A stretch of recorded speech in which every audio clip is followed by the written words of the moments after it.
Hello bachcho, let's read the question. A student is asked to measure the wavelength of a monochromatic light. He sets up the apparatus as shown below. S1, S2, S3 are narrow parallel slits. L is the given monochromatic source of light and M is a micrometer eyepiece. The student fails to observe interference fringes. Which of the following action you would advise him?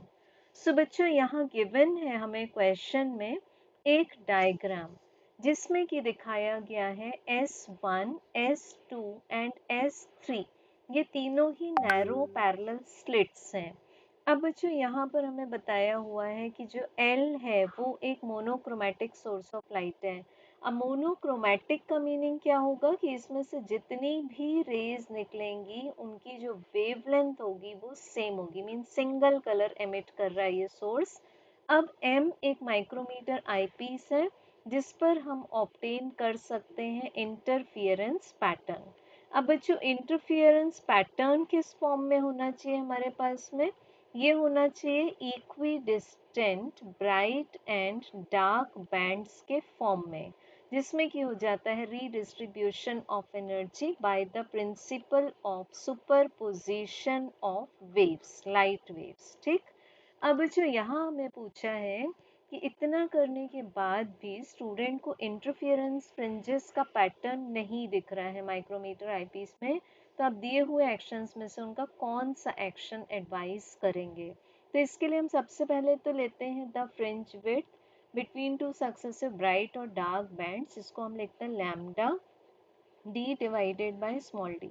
अब बच्चों यहाँ lambda वो monochromatic light है जो कि L में से emit होती है, और हमारे पास में जो कैपिटल डी है वो स्लिट्स, एंड ये स्लिट्स है हमारे पास दो कोहेरेंट सोर्सेज जैसा बिहेव करेंगी जो, तो इनके और स्क्रीन के बीच का डिस्टेंस है जो कि गिवन है 80 सेंटीमीटर, और यहाँ पर जो स्मॉल डी है वो 5 सेंटीमीटर गिवन है जो कि दो कोहेरेंट सोर्सेस के बीच का डिस्टेंस है।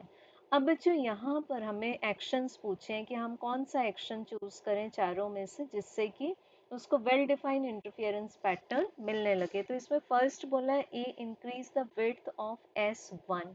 सो बच्चों यहाँ पर स्लिट जितनी नैरो होगी उसमें से उतनी कोऑर्डिनेटेड वेव्स एमिट होंगी। सो बिकॉज वो सिंगल स्लिट के जैसा ही बिहेव करेगी, तो दिस एक्शन इज इनकरेक्ट।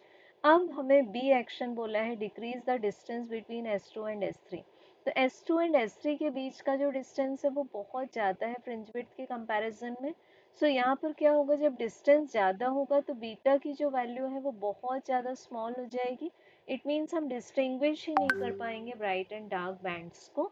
तो यहाँ पर हम इस डिस्टेंस को डिक्रीज कर दें तो ये हमें बीटा की वेल डिफाइंड वैल्यू मिल जाएगी।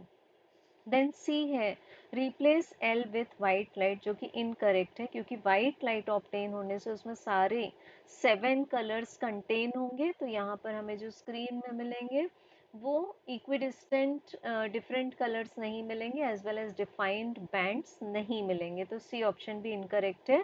और डी में बताया replace M with a telescope, तो ये भी इनकरेक्ट है क्योंकि स्क्रीन के लिए हम यूज करते हैं जो कि हमें क्वेश्चन में गिवन है माइक्रोमीटर आई पीस। सो बच्चों करेक्ट एक्शन होगा कि हम S2 एंड S3 के बीच का डिस्टेंस कम कर दें। So correct answer is option number B. Thank you.